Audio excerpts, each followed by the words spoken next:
Hello friends, I am Trambak Nayak. Welcome back to our channel Biniyog. অনেক দিন পরে আবার আপনাদের সামনে এলাম। বেশ কিছুদিন ধরে হলো ভিডিও বানাইনি।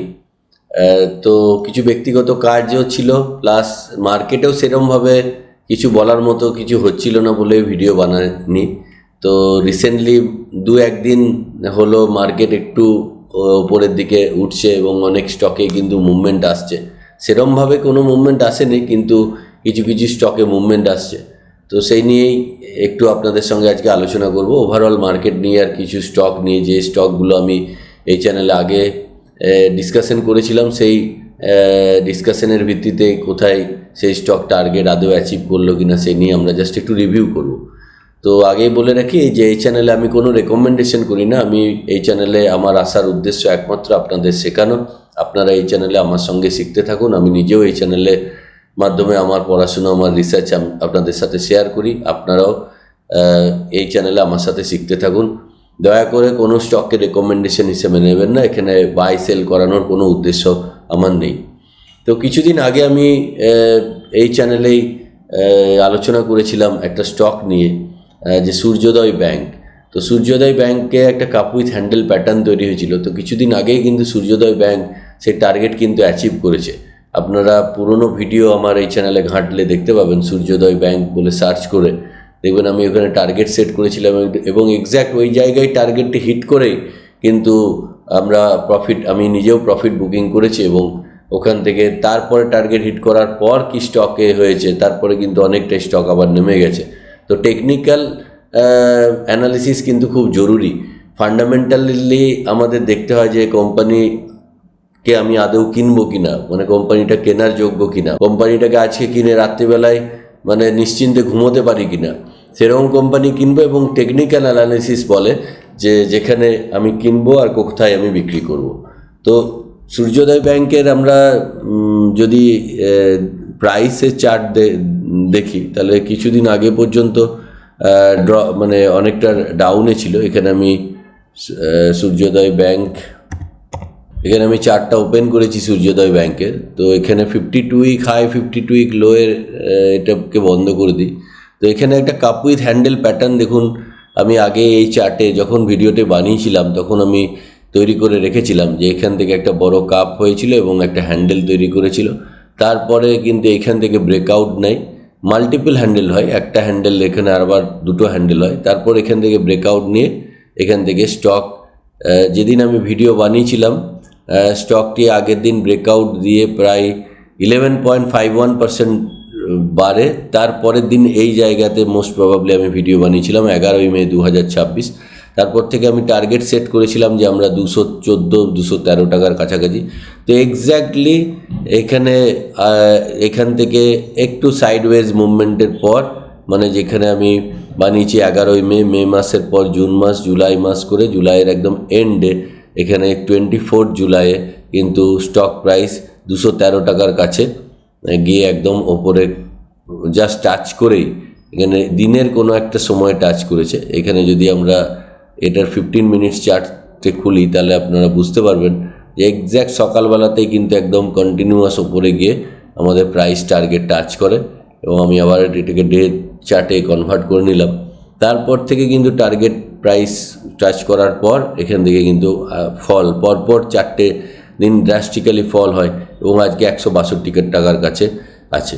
তো এটা থেকে বোঝা যায় যে টেকনিক্যাল অ্যানালিসিস কতটা গুরুত্বপূর্ণ। যে আমি যদি কোনো ভালো স্টক কিনেও থাকি, সেই স্টকে যদি টেকনিক্যালি যদি ফলো না করি, তাহলে কিন্তু আমি সঠিক সময় যদি না টার্গেট সেট করে যদি না বেরোতে পারি, তাহলে কিন্তু একটা ভয়ানক মানে পরিণতি হয়। মানে কীরকম পরিণতি হয়, যদি এখানে না কেউ বিক্রি করতে না পেরেছেন, তাহলে ওপর থেকে আজকে প্রায় আরও 23% কিন্তু ডাউন হয়ে গেছে। তো ব্রেকআউট দেওয়ার পরে এখান থেকে হার্ডলি আর 4-5%ই গেন বাকি রইল। তো প্রফিট বুকিং করা খুবই জরুরি। প্রফিট বুকিং সঠিক সময়ে করতে হবে। তো কারেন্টলি মার্কেটে একটু মুভমেন্ট আমি দেখছিলাম। যদি আমরা নিফটির চার্ট খুলে দেখি, দেখুন এখানে নিফটির চার্টে এখানে আমরা 52 উইক হাই লো যদি প্যারামিটারটা নিই, তো এক্স্যাক্টলি ব্যালেন্স জায়গায় আছে এবং নিফটি একটা রেঞ্জ বাউন্ডে ট্রেড করছে। মোটামুটি এই রেঞ্জে কিন্তু নিফটি একটা ট্রেড করছে, একটা মানে সাপোর্ট রেজিস্ট্যান্স বলতে পারেন, যে একবার ওপরে এই রেঞ্জটাকে চ্যালেঞ্জ নিচ্ছে এবার, মানে এর ওপরে যদি ক্লোজিং দেয়, মানে এক্স্যাক্টলি 24,619 620 ওপরে যদি নিফটি ক্লোজিং দেয়, তাহলে আবার নেক্সট রেঞ্জে এই টপটাকে ট্রেড মানে টার্গেট টপটাকে চেজ করবে, আর না হলে আবার একবার রিবাউন্ড খেয়ে এই রেঞ্জের মধ্যেই থাকছে। এবং যেটা দেখবার বিষয় হচ্ছে 2024 সেপ্টেম্বরে নিফটি যেখানে টপ করেছিল 26,266, সেই ফিগার কিন্তু এখনও পর্যন্ত ডাউনে আছে। প্রায় 2 বছর হতে চললো, এই সেপ্টেম্বর এলেই 2 বছর হবে। তো 8.15% নেগেটিভ আছে। ওয়ারএস যদি আমরা স্মল ক্যাপে দেখি, সিএনএক্স স্মল ক্যাপ কিন্তু 52 উইকের হায়ের কাছে চলছে, যে কারণে মিউচুয়াল ফান্ডেও মিড ক্যাপ স্মল ক্যাপ সেগমেন্টে একটু হলেও রিটার্ন জেনারেট হচ্ছে। আর ওভারঅল লার্জ ক্যাপের ওপরেই বেশি প্রেশারটা হয়ে আছে। এখানে আইটি ইন্ডেক্সও দেখছিলাম কন্টিনিউয়াস কিন্তু বাড়ছে, এবং এখানে যদি আইটি আমরা দেখি, দেখুন ইনফোসিস লাস্ট 4 দিনে কনস্ট্যান্ট বেড়েছে। এখানে 4 দিনে প্রায় একটা 15% মুভমেন্ট হয়েছে। এখানে টিসিএসেরও মুভমেন্ট এখান থেকে কন্টিনিউয়াসলি একটা টিসিএসের র্যালি এসছে, যেটা 52 উইক লো থেকে টিসিএস প্রায় একটা 23% আপমুভ নিয়েছে। এখানে এইচসিএল টেকনোলজিও আমরা দেখছিলাম, এইচসিএল টেকনোলজিতেও দেখুন কন্টিনিউয়াসলি কিন্তু 4-5টা গ্রিন ক্যান্ডেল, মাঝে একটা রেড ক্যান্ডেল আছে, মানে এখানে 52 উইক লোয়ের থেকে কিন্তু এখানেও প্রায় একটা 30% গেইন এসছে। তো আমি আইটি নিয়ে আগেও এই চ্যানেলে আলোচনা করেছিলাম যে মানে ভেরি মাচ মানে পেসিমিস্টিক সিচুয়েশন আইটি ছিল সেই সময়।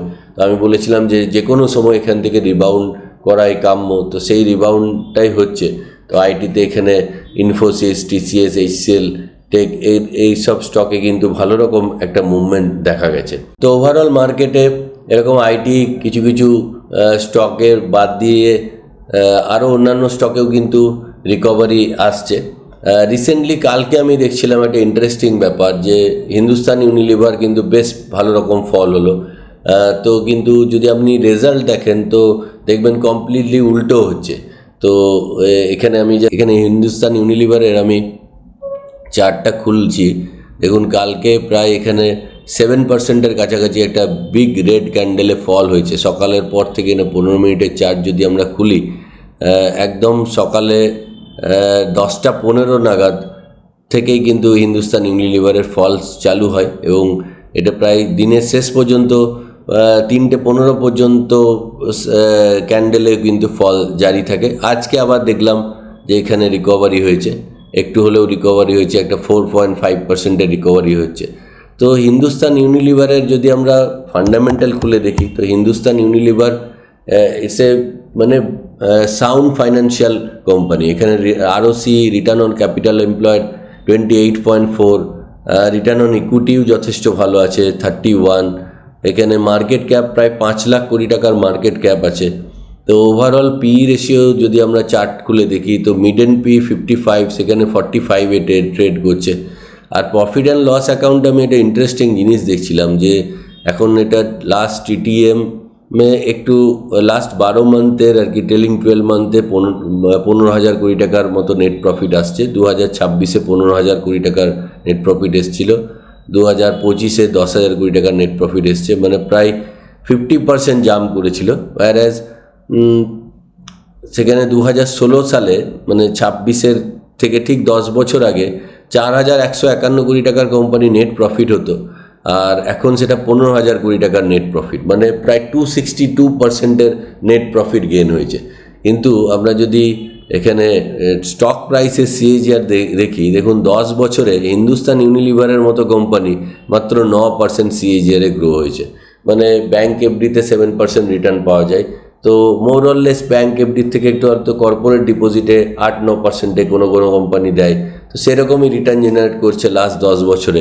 মানে স্টক প্রাইস রিটার্ন জেনারেট করছে 9%, ওয়ারএজ প্রফিট হয়েছে 4,151 কোটি টাকা থেকে 15,000 কোটি টাকা। প্রফিট বাড়ছে 262%-এর বেশি, প্রায় 250%-এর বেশি, সেখানে স্টক প্রাইস মাত্র 9%-এ বাড়ছে।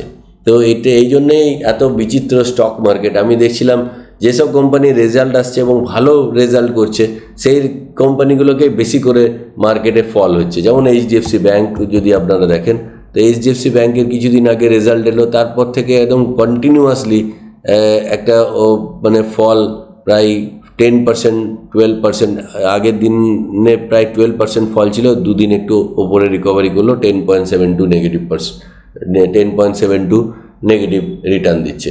তো সেই জন্য এত বিচিত্র স্টক মার্কেট। তো এখানে আপনার চিন্তাধারা এবং আপনি কি নিজে ইনটেক করছেন, মানে আপনার খাদ্যাভ্যাস থেকে শুরু করে আপনি কেমনভাবে চিন্তা, মানে আপনার মধ্যে কি চিন্তা চলছে, আপনার দৈনন্দিন জীবন লাইফে আপনি কত ডিসিপ্লিন কিনা, আপনাকে এত সব নেগেটিভিটির মধ্যে কিন্তু এখানে রিটার্ন কামাতে হয়। তো এটা এত সহজ জিনিস নয়। এখানে 2+2 4 হয় না, 2+2 এখানে কখনো 44ও হয়, আবার কখনো 2+2 0 হয়। তো এটাই স্টক মার্কেট। তো আমি আমার এক্সপিরিয়েন্স আপনাদের সাথে শেয়ার করতে থাকবো। আশা করি আজকে ভিডিওটা বেশি বড় করছি না, আশা করি ভিডিওটি ভালো লাগছে। ভিডিওটি ভালো লাগলে প্লিজ একটি লাইক করবেন আর বন্ধুদের সঙ্গে শেয়ার করতে ভুলবেন না, কারণ আমি প্রত্যেক দিনই প্রায় চেষ্টা করব এই চ্যানেলে কোনো না কোনো ভিডিও নিয়ে আসতে। তো আজকের জন্য এটুকুই, পরের ভিডিওতে আবার দেখা হচ্ছে। জয় হিন্দ, জয় ভারত।